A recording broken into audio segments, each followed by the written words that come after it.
अस्सलामुअलैकुम। tutoria.pk पर खुश आमदीद। मेरा नाम फरहान अली है और मैं उर्दू का ऑन स्क्रीन इंस्ट्रक्टर हूँ। इससे पहले जो लेक्चर था उसमें हमने बयान किया मुसन्निफ का तारुफ, सबक का तारुफ, हम्द के बारे में कुछ हमने डिस्कस किया, उसके मुश्किल अल्फाज के मानी हमने आपको बताए, उनके मुरादी मानी हमने आपको बताए और हमने हम्द के तमाम अशार की तशरीह की उनके हवाले मतन के साथ, और उसके साथ हमने आपको शेर भी लिखवाए बहुत सारे शोरा के और उसके आहंग के बारे में बताया। तो इस सेशन में हम शुरू करेंगे इसके मशकी सवालात का हल। तो आइए बढ़ते हैं पहले सवाल की तरफ।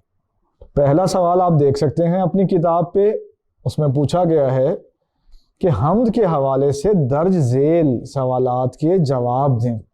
तो यहां हम आप पे वाज़े करते चलें कि अकॉर्डिंग टू द टेक्स्ट, मतन के मुताबिक, जैसा कि नसर वाले चैप्टर में आप करके आए हैं, नसर वाले हिस्से में आप करके आए हैं, सबक में जो बताया जाता है उसके मुताबिक जो है वो मशकी सवालात का हल करना होता है।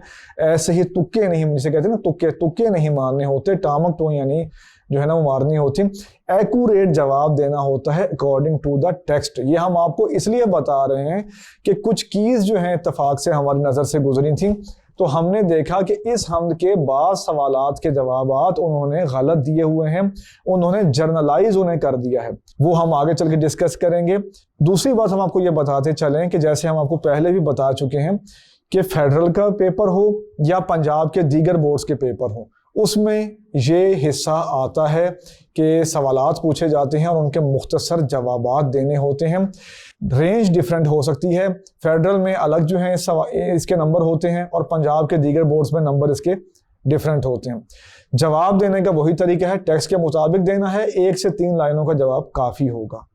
आइए बढ़ते हैं इसके जुज़ अलिफ की तरफ। तो जुज़ अलिफ में पूछा गया है कौन सा बंदा हम्द सरा है। तो इसके जवाब में आप लिखेंगे कि हम्द के मुताबिक एक नाफरमान बंदा खुदा का हम्द सरा है। आइए बढ़ते हैं जुज़ बे की तरफ। जुज़ बे में ये पूछा गया है कि महरम और ना महरम में क्या फ़र्क है। तो हम इस जुज़ की बात कर रहे थे कि इस जुज़ का जवाब जो है वो एक मशहूर की में गलत दिया हुआ है। तो ज़ाहिर बात है कोताही, गलती किसी से भी हो सकती है और बाज़ दफ़ा किसी से कोई भूल चूक हो सकती है, काबिल आदमी से भी। तो हमारा हरगिज़ मकसद जो है वो ये नहीं है कि जो लिखते हैं वो काबिल नहीं होते या जो है की सरासर गलत होती है, लेकिन की में भी गलती हो सकती है, हत्ता कि उस्ताद से भी गलती हो सकती है। तो तरीका यही है कि गलत बात जो है उसको आगे ना ट्रांसफ़र किया जाए, उसको वहीं रोक लिया जाए और जो सही बात है वो आगे पहुंचाई जाए। तो आपने भी होशियारी से जो है वो तैयारी करनी है, ये नहीं कि जो जहां से मिला वो उस तरह जो है पेपर में लिख दिया। अब पूछा क्या गया है कि महरम और ना महरम में क्या फ़र्क है, ये पूछा गया है हम्द के मुताबिक। हम्द के मुताबिक पूछा गया है, जर्नलाइज आपने नहीं करना इसको।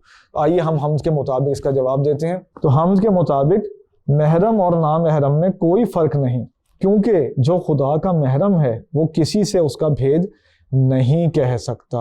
आपने दूसरे जुज़ का जवाब मुलाहिजा किया। आइए बढ़ते हैं तीसरे जुज़ की तरफ। तीसरे जुज़ में जैसा कि आप मुलाहिजा कर सकते हैं पूछा गया है कि अल्लाह ताला का गदा किस चीज़ में मगन रहता है। गदा कहते हैं फ़कीर को, तो अल्लाह ताला का फ़कीर किस चीज़ में मगन रहता है। आइए हम्द के मुताबिक इसका जवाब देते हैं। तो आप जवाब में लिखेंगे कि हम्द के मुताबिक अल्लाह का गदा अपनी कमली में मस्त रहता है, यानी उसे कोई दुनियावी लालच नहीं होती।